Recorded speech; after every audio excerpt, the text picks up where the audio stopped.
Clermont-Montpellier était la belle affiche ouvrant la 11e journée de top 14 du côté du stade Marcel Michelin. Un match toujours très surprenant avec des fois des victoires en déplacement, évidemment, toujours avec l'eau malgré quelques remplaçants et autres joueurs hors groupe. On allait voir ce que les Clermontois, avec l'objectif de rester invaincus cette saison à domicile, allaient faire face aux Montpelliérains, avec eux un objectif d'enfin remporter une première victoire hors de leur base. Sous les yeux, entre autres, du super manager Philippe Saint-André en tribune, ce sont les Montpelliérains qui vont le mieux rentrer dans cette rencontre. Dans les pas d'un très très bon Louis Foursens, ils vont ouvrir la marque, ils vont surtout être très efficaces en défense, ne permettant pas aux Arvernes de trouver des solutions offensivement, en les bloquant au pré, au ras, en puissance, à l'extérieur, bref, un petit peu partout. C'est M. Julien Castagnet qui officie en tant qu'arbitre et il laisse jouer le maximum d'avantages possible. Mais clairement, on va pas se mentir, ce n'est pas une rencontre des plus spectaculaires, même si les joueurs de Franck Azema tentent des choses. Ils font des passes même entre les jambes, ils essaient les petits coups qui d'habitude passent. Mais voilà, les rebonds ce soir ne sont pas favorables. Il faut compter sur la botte de Camille Lopez, capitaine et buteur des Arvernes, pour revenir un petit peu à la marque. Il y a des maladresses, il y a des fautes, il y a de l'indiscipline et du coup ce sont les buteurs qui ont la charge de la marque avec encore une fois le très jeune et très bon demi d'ouverture Louis Foursens qui permet vraiment au MHR de prendre la tête au score et de mener dans cette rencontre.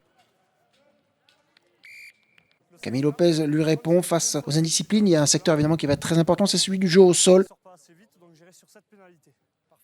On sait que c'est un gros combat toujours avec les cistes et ils vont avoir tendance à gagner dans ce secteur.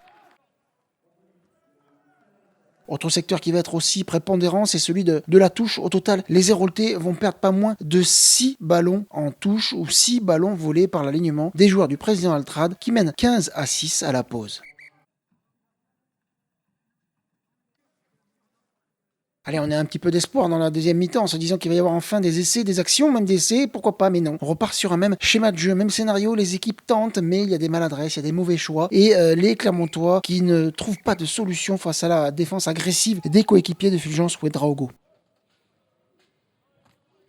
Trop agressif des fois et du coup ça permet à Camille Lopez de encore une fois revenir un petit peu plus au score avec un poteau rentrant. On revient au score mais les mêlées là aussi vont être sanctionnées. Il va y avoir un carton jaune contre Étienne Falgou et du coup les Clermontois vont avoir du mal à peser sur la fin de match et puis ils vont se faire toujours voler autant de munitions en touche.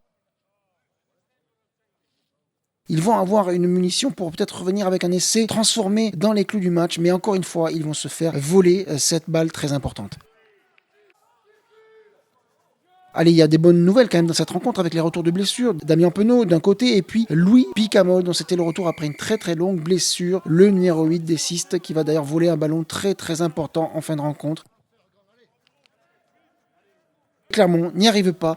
Première défaite à domicile cette saison pour la SMCA quand le Montpellier de Garbajosa ou Azin et Lissa Aldossi est tout heureux évidemment de l'emporter 21-15 et sans aucun bonus à la maturité, à l'expérience avec les avants du côté de Clermont. Première victoire cette saison pour le MHR hors de ses bases.